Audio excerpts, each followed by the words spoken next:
Hey, it's Matthew Cudmore, and welcome to Story Behind the Stone.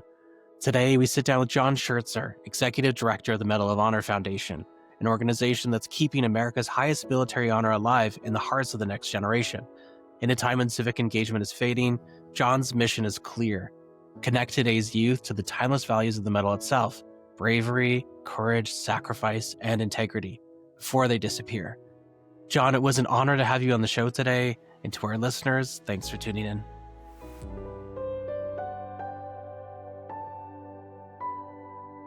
Welcome to Story Behind the Stone, a show where we talk service, sacrifice, and story. I'm joined today by John Shertzer, Executive Director of the Medal of Honor Foundation. John, thank you so much for coming on the show today. It's my honor, and thank you for letting me be here with you and your audience. John, would love to just start, if it's okay, with a little bit of context setting into the foundation, the society, how you support each other and your common missions. The Congressional Medal of Honor Society is a chartered organization for the nation's Medal of Honor recipients. It's essentially, and I like to describe it as their fraternity. Very exclusive, of course, because the only ones who can belong to it are those who've received the nation's highest military award for valor, which is the Medal of Honor. And so currently there are 61 living recipients, which is a number that keeps getting smaller because as conflicts become less and less, thankfully, there's fewer medals of honor awarded, and those who are currently within the society represent both the Vietnam War and conflict and the global war on terror.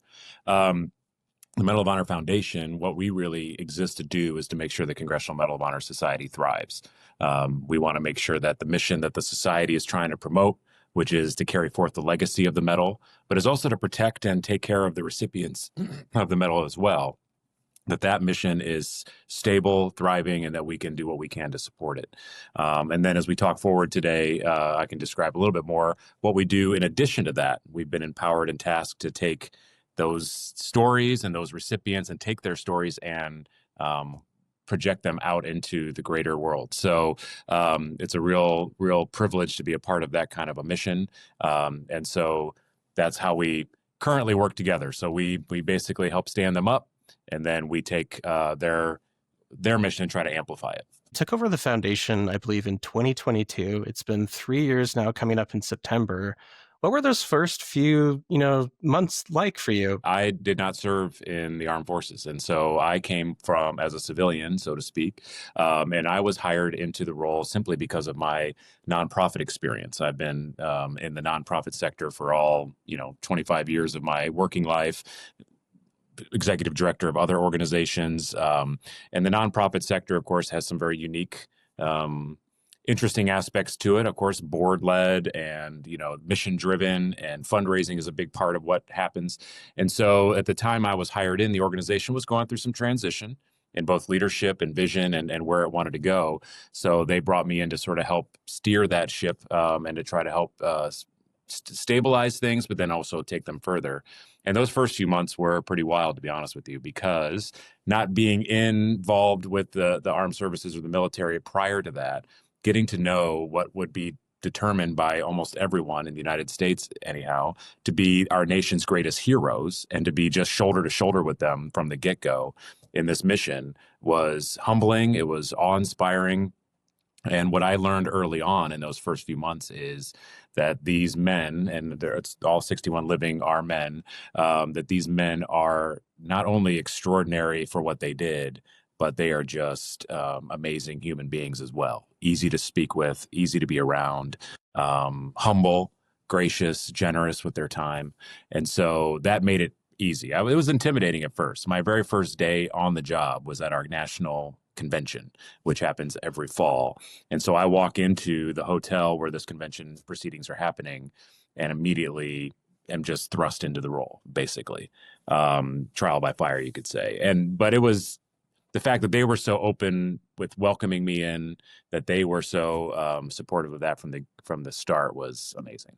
So it was pretty wild. And I know in this role, and I'm definitely okay with it. Whenever I'm in the room with these men I serve, I'm never going to be the most important person in that room. I'm there to serve them.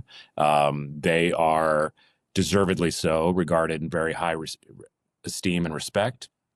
And my job is to make sure that they continue to deserve that, and to show others that that's needed and deserved, and then to take their stories and do what I can with them to inspire the country. Was there a particular moment, a notable moment, whether it was I can picture you at the conference, you're behind the curtain or something that just made you think like, wow, this is such a sacred mission, such an important mission. One of the interviewers of me when I was going into this interviewing for this role, Staff Sergeant Leroy Petrie, who's a Medal of Honor recipient.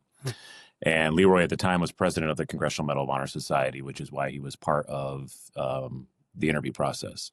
I remember meeting Leroy for the very first time in person, because all that was handled by Zoom up until that point, at the convention.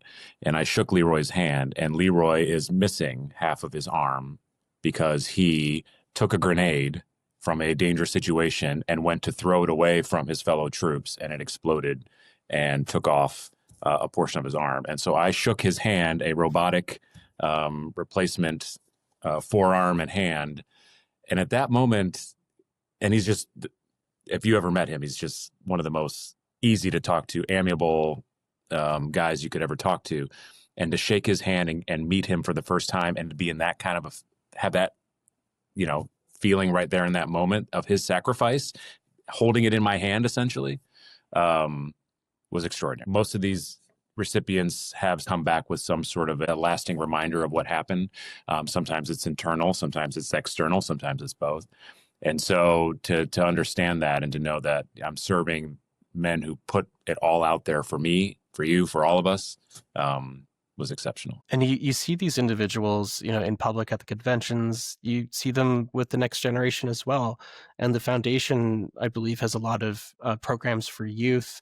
What does it mean for those individuals that are recipients of the medal to work with the next generation, to help them understand all those values that they served for, that they sacrificed for? I think that the recipients love that that's a place for them to install their stories, the values that the medal represents, to try and inspire the coming generation to do more than they currently are doing. We're sort of at a moment in our time right now where it feels like the coming generation, at least in the United States, is the least civically prepared that we've ever seen. Because civics, that notion of pride in country and what you are, that you should serve your country in whatever manner, not always military. In fact, most likely it's not that. It's in other ways. You're serving your community, you're involved in other ways. That notion of we're all here to support each other, and that idea of citizenship is more distant from their thinking than it maybe has been, because it's just not a part of schools anymore as it once was. Civics curriculum is being taken out of schools in place of other things. Or institutions that help bring that forward, like service clubs and scouting and things like that. Membership is shrinking in those organizations for the most part. So that's one issue. And the other issue is that there's also that distance between young people today and military service in general. Because thankfully, and recipients will tell you this as well, thankfully we are not currently in any major conflict like our fathers, uncles, grandfathers all lived through. Whether they were engaged with it or not, they knew people who were. And so that distance now feels very, very wide.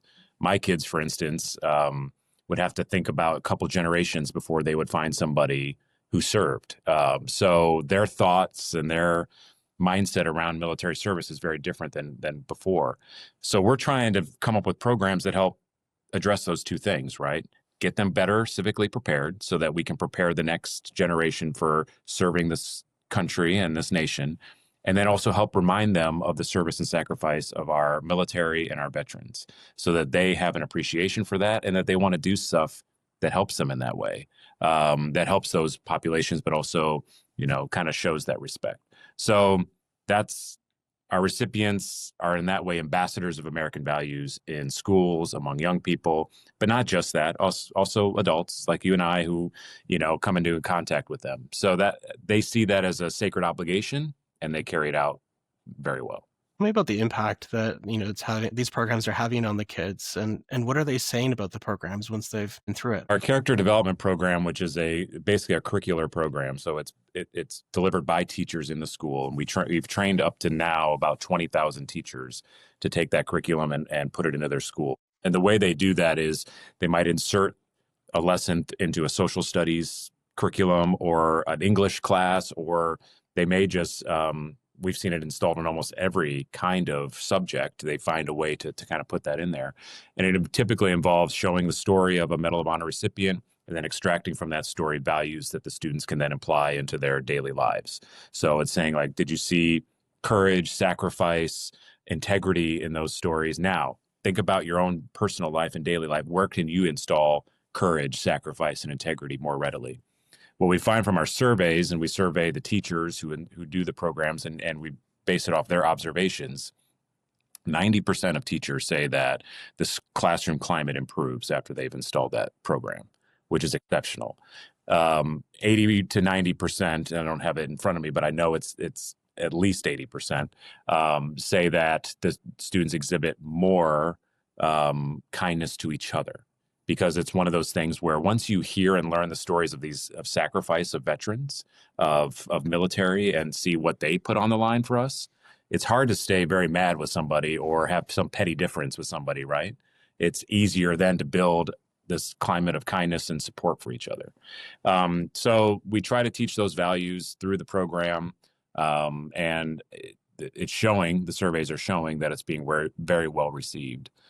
We have a lot of teachers who are big fans of the program. They help promote it far and wide. And so it's been, I would say, since the foundation was established 20 years ago, it is our biggest success story by far. And I understand you're expanding it into kind of a chapter-based model in the future. So under consideration is we really want to take what we really do well in the classroom with students, and we want to see if we can build an experience for students outside of the classroom through a student organization that's a service organization in a sense, that takes the values of the Medal of Honor and puts them into action in their schools and in their communities. So it's one thing to learn about it in the classroom, but then can we give them an opportunity or an outlet to say, okay, how do we make our school a more open to patriotism, more open to courage, more open to commitment, other values that we really try to teach and promote.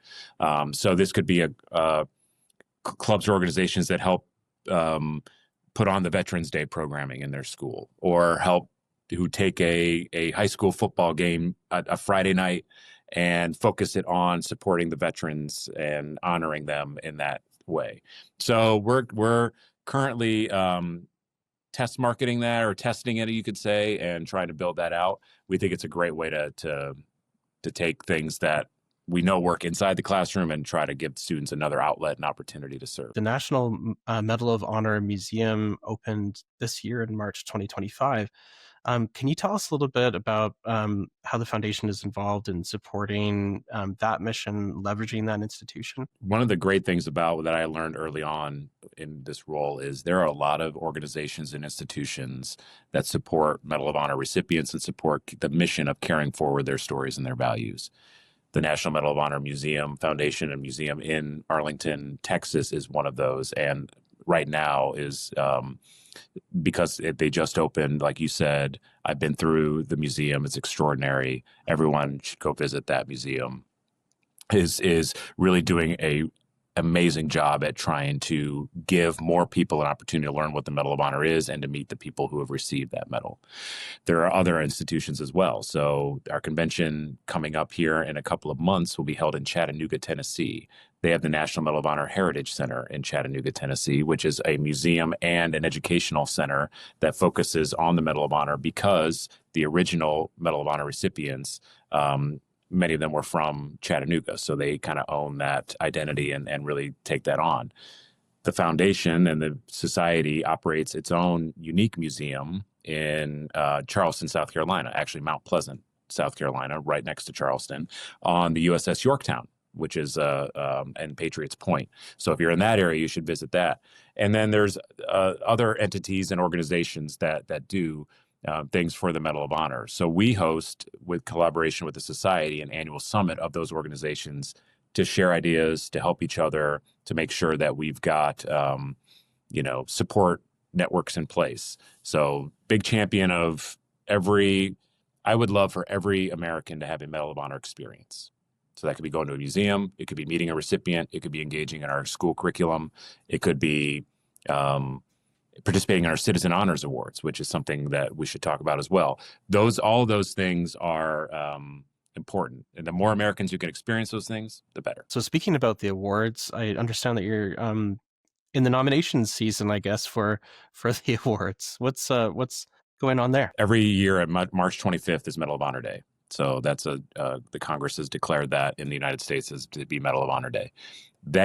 The recipients decided many years ago they're going to focus that day on serving or putting a spotlight on others.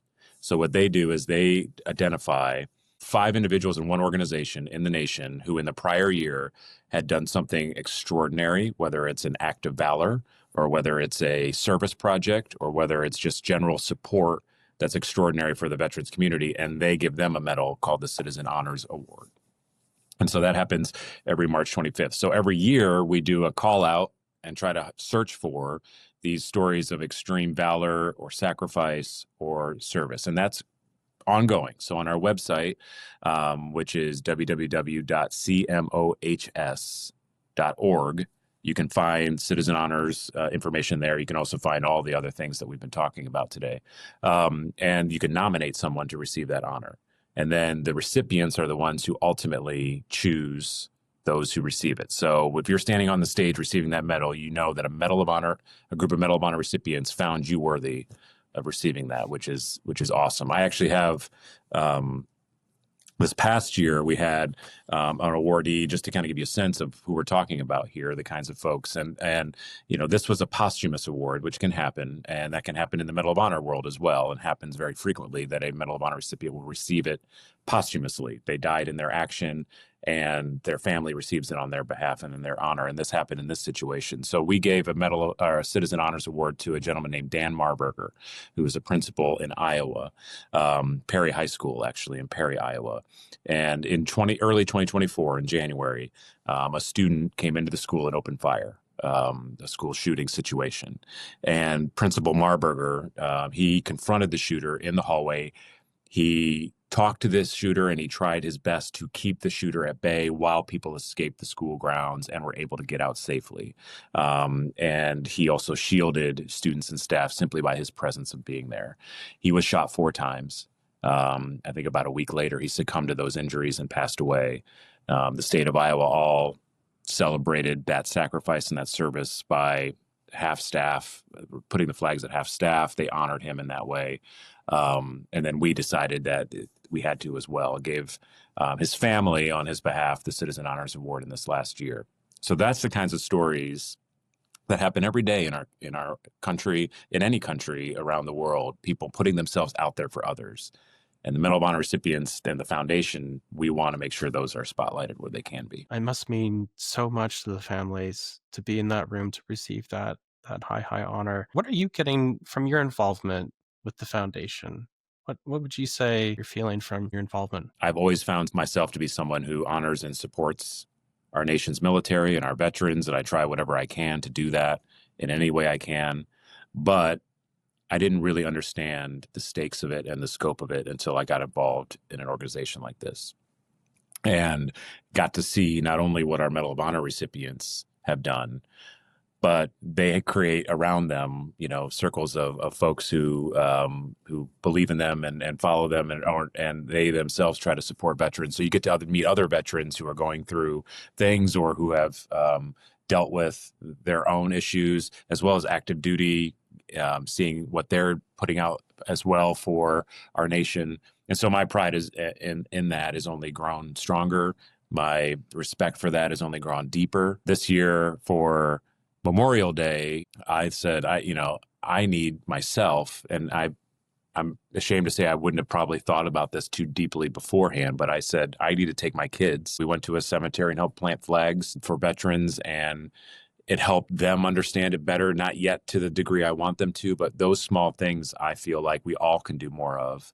And so for me to be in this role and to kind of feel those things, it's made me a better person. Imagine a time capsule that you're building to inspire the future generations, much like what you're doing with the programs that you're running. What stories would you put in there if you could pick 1 or 2 I feel so lucky and blessed because I have been able to interact with so many of the Medal of Honor recipients and hear their stories and hear them express their stories to others. And I think about, for instance, we had hosted a Medal of Honor recipient named Sammy Davis, and Sammy lives in Indiana. I'm talking to you today from Indianapolis, Indiana, where I live. But he lives a little bit away from the city. But we brought him to the city because there's a Medal of Honor memorial here, and it was celebrating an anniversary. And I got to hear him describe his story. And this is a man who will tell you repeatedly that the reason he did that is out of love.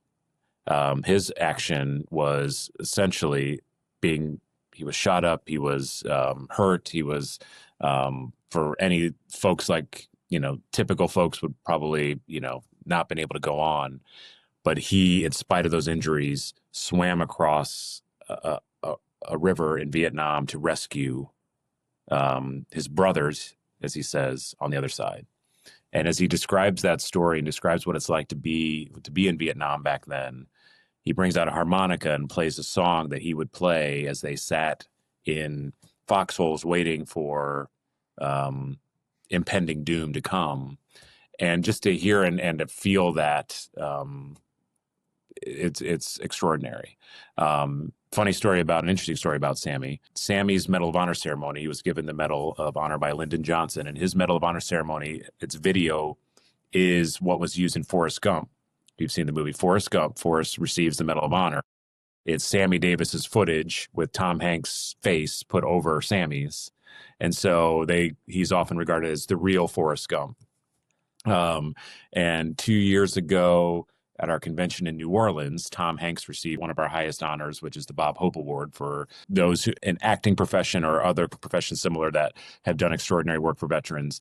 And he got to meet Sammy for the first time. And Sammy told him that, and I guess he didn't realize that until then. So it was kind of a cool confluence. So I'd actually apply that story into my time capsule as well, because it was just fun to see all those things come together. It's stories like that are just, almost too, I can't fathom sometimes what some of these men went through. And then to come out of it and to still be humble and to say, I don't wear this medal for me. I wear it for those who couldn't come home, or I wear it for the brothers I fought with and beside. It moves me. I mean, I think, that humility and that selflessness is something I would carry forward with me the rest of my life. I'm so inspired by your day-to-day. I'm kind of curious, what does your family think that your day-to-day looks like, and what does it actually look like? I've been in the nonprofit sector for a while. I still don't think my kids ever understand what it is I do, but I would love to take them to an event with Medal of Honor recipients so they can get to meet some of these guys, and I think that would bring it home. So I think they think. I mean, there's a lot of travel involved in this work. I'm always off at events. I'm always off trying to, shamelessly say that we need to raise money to keep this thing going. And so I'm off trying to find and locate new resources. And if any of your listeners are so moved to support us, the website, as I described earlier, cmohs.org is a good place to start. But so I travel a lot. I'm always trying to find new partners and new friends for the foundation. So they probably think I'm off, jet setting everywhere. The honest answer is that a lot of times it's just working away in an office, just trying to figure out what our next path forward is. So a little bit of both. But if I can get my kids and my family to feel more of that patriotic spirit like I feel based on this work, then I feel like it's a nice added benefit, no matter what. Most of us around the world heard about the Medal of Honor, but I would love to hear you speak to, what does it represent, the symbolism, what's on it, how is it awarded? I thought, thinking back to that clip from Forrest Gump, I think a lot of us have seen that clip. I was absolutely delighted to hear that backstory and the Tom Hanks thing, but please, if you could share a little bit of context for those who may not know, very much about it. Great question, and I do encourage everyone to go learn more about it. If you're listening to this podcast right now or have heard it, then maybe a nice homework assignment that won't take much more than 10 more minutes of your time is to go to our website, look at the recipient videos, find one that looks interesting to you, and just click play and let it go. And you'll hear an extraordinary story. You'll get to meet an American hero in that moment. And so I just encourage you to do that. The Medal of Honor stems from going all the way back to the Civil War. And since the Medal of Honor was established and it was first awarded by Abraham Lincoln, only about 3,500, just over 3,500 have been bestowed. Now, if you match that up to the millions of people who've served, it is a highly exclusive set of individuals who've received it. As I said before, 61 are living today. So obviously that's a even smaller group. And so it's for all branches of the military currently. So anyone ranging from, Army, Navy, Marines, Air Force, Coast Guard, Space Force even can award medals of honor. And so they are given by the President of the United States on behalf of Congress to the individuals when they receive them. So for most of the people in America anyway, you might recognize the ceremony that happens in the White House with the president putting the medal around the neck of the recipient. And that, most presidents have had an opportunity to at least do that at least once, if not more. Now, as again, since we're in very different times, we may not see as many medals bestowed, and that would actually be great. Our Medal of Honor recipients say, they hope they go extinct, because what that means, because it's a combat medal, what that means is we're not engaged in the vicious combat that would result in an award of that kind. And so it's kind of a conundrum to say, like, you want to honor and support it, but at the same time, we hope that someday it's not necessary because we're at peace and we found a way to deal with differences without going to war. And so, that's essentially a history of it. The symbolism, there's a blue ribbon. On the ribbon are the 13 stars that represent the original 13 colonies of the United States. There are 3 different versions of the medal, and this is all highlighted on our website, and it'll do better than me trying to remember it all. So I encourage you to go do that. 3 versions. There's some great symbolism in the imagery, and on our website, you can click on the various things and it'll show you. The current designs have been in place for a long time. I think there's plans or thoughts around, looking at that into the future, but that basically is what they are for. And it's only worn around, it's the only military decoration worn around the neck. Most others are worn here. And it is, as a tradition states, everyone, all military, including the President of the United States, salutes a Medal of Honor recipient. So there's a little bit of history about it. The stories of those who've received it, again, can't say it enough.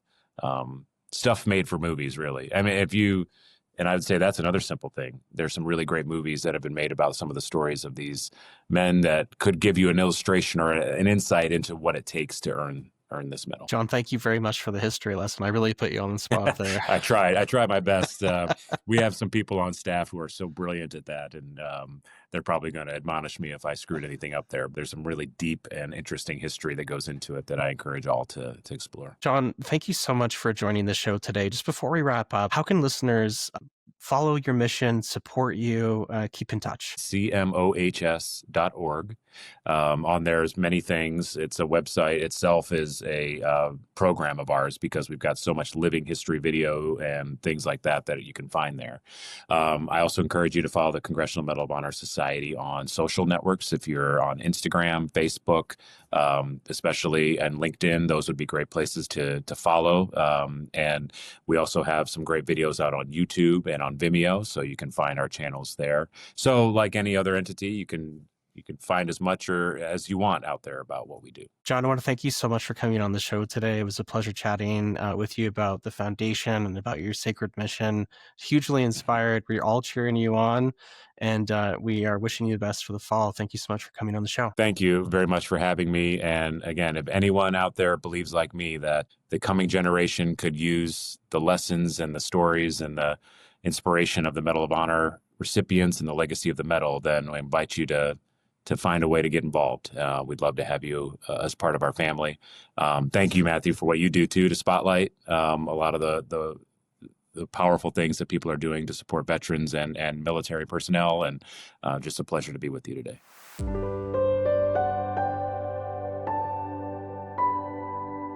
Thanks so much for tuning in. Story Behind the Stone is available on Apple Podcasts, on Spotify, and on the Reach Across America radio network, on iHeartRadio, Audacity, and TuneIn. Just search for Wreath. We air every Thursday at 10 a.m. Eastern on the Reach Across Radio Network. Thank you for tuning in.